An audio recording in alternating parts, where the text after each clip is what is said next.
स्वागत दोस्तों हमारे YouTube channel Vijay Ghat education में। दोस्तों आज की वीडियो में हम लोग पढ़ने वाले हैं BA first year Indian economics के अंतर्गत 17वां चैप्टर। इस चैप्टर में आपके 3 क्वेश्चंस बनेंगे, जिसमें से हम एक क्वेश्चन का अध्ययन करेंगे। चैप्टर का नाम है startup of India, make in India और आत्मनिर्भर भारत। तो दोस्तों आज की वीडियो में 36वां प्रश्न का अध्ययन करेंगे। 35 तक के प्रश्न का हमने वीडियो बना के प्लेलिस्ट तैयार कर दिया है, आप वहाँ जाकर वीडियो देख सकते हैं। आज की वीडियो में हम 36वां प्रश्न देखेंगे। चलिए दोस्तों प्रश्न की ओर चलते हैं। प्रश्न हमारा क्या कह रहा है, स्टार्टअप इंडिया को समझाइए। तो सबसे पहले हम इसकी परिभाषा की ओर चलते हैं। स्टार्टअप का अर्थ एवं परिभाषा। स्टार्टअप एक ऐसी इकाई होती है जो 5 वर्ष से पहले भारत में स्थापित या रजिस्टर्ड नहीं हुई हो और जिसका सालाना कारोबार 25 करोड़ से ज्यादा ना हो, जो टेक्नोलॉजी एवं बौद्धिक संपदा के आधार पर नया उत्पाद या प्रक्रिया सेवा विकसित करने में लगी हो। लेकिन ध्यान यह देना है किसी पुराने बिजनेस को तोड़कर वही बिजनेस नया ना बनाया गया हो। अब हम इसको अपनी भाषा में समझते हैं कि स्टार्टअप का अर्थ क्या होता है। स्टार्टअप का अर्थ होता है नया धंधा, यानी बिल्कुल नई सोच पर बनी हो, न 5 साल से ज्यादा पुराना हो, न 25 करोड़ से ज्यादा कमाई हो, या नए टेक्नोलॉजी पर काम कर रहा हो और नई सोच हो,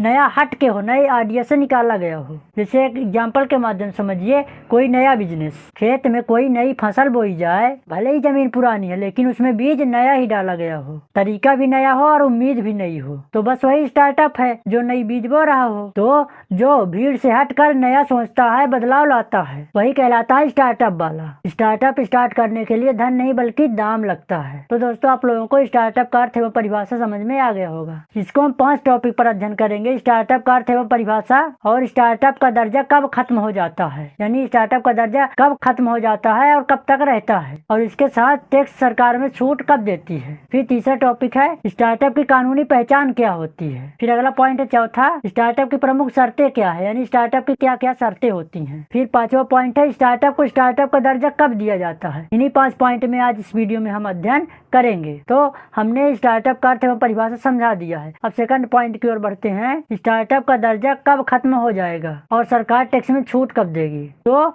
स्टार्टअप की इकाई का कारोबार 25 करोड़ से अधिक हो और 5 वर्ष से पूरे कर लिए हो तो स्टार्टअप का दर्जा खत्म हो जाता है, और जो सरकार है वो स्टार्टअप का टैक्स वही व्यक्ति को देती है जो अंतर बोर्ड मंत्रालय से प्रमाण पत्र प्राप्त किया हो। आप इसको देहाती भाषा में समझिए। मान लीजिए गोलू ने एक बिजनेस स्टार्ट किया, वो पहले 3 साल में उसका टर्नओवर कितना है, 10 करोड़ है, लेकिन उसका चौथे साल टर्नओवर 30 करोड़ पहुंच गया। तो अब सरकार कहेगी बेटा अब तुम टैक्स में स्टार्टअप नहीं रहे, अब आपको टैक्स में छूट बंद, और अगर टैक्स में छूट चाहिए तो सरकारी बोर्ड से प्रमाण पत्र ले आओ, तभी आपको स्टार्टअप में छूट मिलेगी। तो दोस्तों आपको समझ में आ गया होगा कि स्टार्टअप का दर्जा कब खत्म हो जाता है और सरकार टैक्स कब तक देती है। अब हम चलते हैं अगले पॉइंट की ओर कि स्टार्टअप की कानूनी पहचान क्या होती है। स्टार्टअप इकाई वही मानी जाएगी जिसकी स्थापना निम्नलिखित कानून के अंतर्गत हुई हो। कानूनी अधिनियम 2013 के अंतर्गत प्राइवेट लिमिटेड कंपनी, भारतीय साझेदारी 1932 के तहत registered partnership form, limited liability partnership अधिनियम 2008 के अंतर्गत LLP फॉर्म। यही 3 पॉइंट है जो स्टार्टअप की पहचान होता है। इसको हम अपनी भाषा में समझते हैं, देहाती भाषा में, कि स्टार्टअप की पहचान क्या होती है। देखिए बाबू, सरकार कहती है कि हम हर गली मोहल्ले को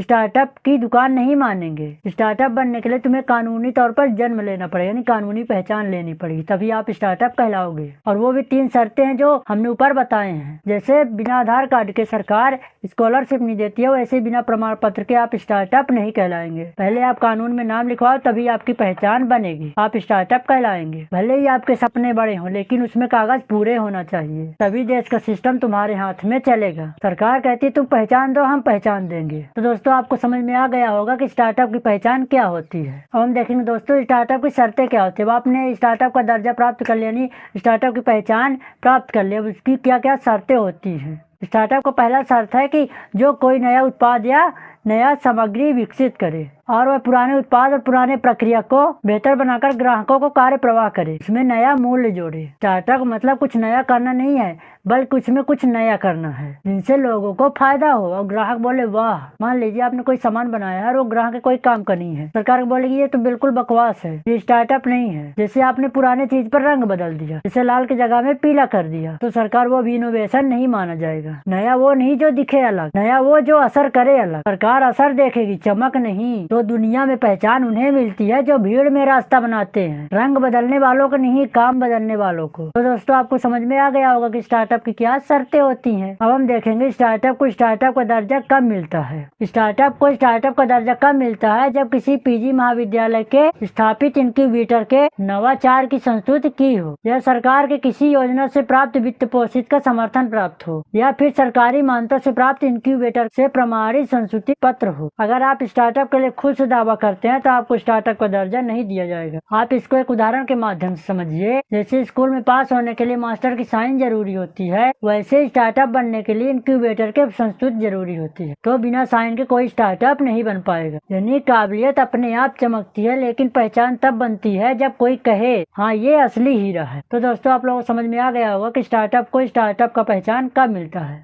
अब हम चलते हैं स्टार्टअप के महत्व की ओर। स्टार्टअप का पहला महत्व है स्टार्टअप को प्रारंभिक सहायता उपलब्ध कराना। इनक्यूबेटर स्टार्टअप को उनके शुरुआती दिनों में सहायता प्रदान करते हैं। इसमें ऑफिस स्पेस, इंटरनेट, बिजली और बैठने की जगह, बुनियादी सुविधाएं उपलब्ध होती हैं। और जिन युवाओं के पास आइडिया होता है लेकिन उनके पास संसाधन नहीं होता है, तो उनके लिए वरदान के रूप में साबित होता है। ये सुविधाएं मुफ्त होती है या फिर बहुत कम कीमत यानी थोड़ी कीमत में मिल जाती हैं। इसमें क्या होता है, उद्यमी बिना चिंता किए, विचार किए इसमें बदलाव कर सकता है। फिर अगला पॉइंट है नवाचार को प्रोत्साहित करना, या नवाचार को प्रोत्साहित करता है। इंस्टीट्यूटर का प्रमुख उद्देश्य नवाचार को बढ़ावा देना होता है।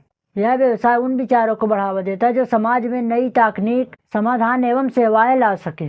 और भारत सरकार भी मान्यता देती है कि स्टार्टअप वही कहलाएगा जो नवाचार हो। तो इंस्टीट्यूटर नवाचारों को निखारने व परखने का मंच देता है, और यह एक प्रयोगशाला की तरह होता है जो आइडिया को जमीन पर उतारता है। फिर तीसरा पॉइंट है मान्यता प्राप्त स्टार्टअप को प्रमाण पत्र दिलाने में सहायक। अब इनक्यूबेटर क्या करता है कि स्टार्टअप को भारत सरकार के इंटरमीडिएट बोर्ड से प्रमाण पत्र दिलाना आसान हो जाता है, और यही प्रमाण पत्र स्टार्टअप को टैक्स जैसी छूट में सुविधाएं मिलता है। और बिना इंक्यूबेटर की संतुष्टि से प्रमाण पत्र मिलना असंभव है। तो इस प्रमाण पत्र से स्टार्टअप को पहचान और वैधता दोनों मिलती है। यह उनके भविष्य के विकास के लिए मजबूत आधार बनाता है। फिर चौथा पॉइंट है निवेशकों और विशेषज्ञों से जोड़ने का मंच। स्टार्टअप क्या होता है, निवेशकों और विशेषज्ञों से जोड़ने का एक मंच होता है। तो इनक्यूबेटर क्या करता है, बड़े बड़े निवेशकों, बड़े बड़े बिजनेसमैन एवं अनुभवी लोगों से मिलवाता है, और इससे यह पता चलता है कि उद्यमी को अपने बिजनेस या मार्केट को कैसे बढ़ाना है। और उनको क्या होता है कि निवेशकों से मिलते हैं तो उनको पूंजी भी मिल जाती है और नई आइडिया भी मिल जाता है, और इससे स्टार्टअप में तेजी आती है और सफल होने की संभावना बहुत अधिक बढ़ जाती है। फिर पांचवा पॉइंट है सरकारी योजना व सहायता से जोड़ने का जरिया। तो भारत सरकार द्वारा चलाई जा रही योजनाएं जैसे startup India, mission digital India, इनसे इंस्टीट्यूटर स्टार्टअप को जोड़ता है। और जो सरकार ने इंस्टीट्यूटर स्थापित किए हैं वो वित्तीय सुविधाएं भी देते हैं हमें, और इससे स्टार्टअप को सरकारी लाभ आसानी से मिल जाता है। तो दोस्तों आप लोगों को इस वीडियो के माध्यम से इस चैप्टर का जो प्रश्न है वो आप लोगों को समझ में आ गया होगा कि स्टार्टअप क्या होता है, स्टार्टअप की क्या पहचान होती है, स्टार्टअप की क्या शर्तें होती हैं, और स्टार्टअप शुरू करने के लिए किन किन डॉक्यूमेंट की आवश्यकता होती है, और स्टार्टअप का महत्व। ये सारी चीजें आप लोगों को अच्छे से समझ में आ गई होगी। अगर आप लोगों को ये सारी चीजें समझ में आई हो तो अपने दोस्तों में भी ये वीडियो शेयर करें जिससे उनको भी जानकारी मिल सके, और हमारे यूट्यूब चैनल को सब्सक्राइब करें जिससे वीडियो की नोटिफिकेशन आप तक सबसे पहले पहुंचे।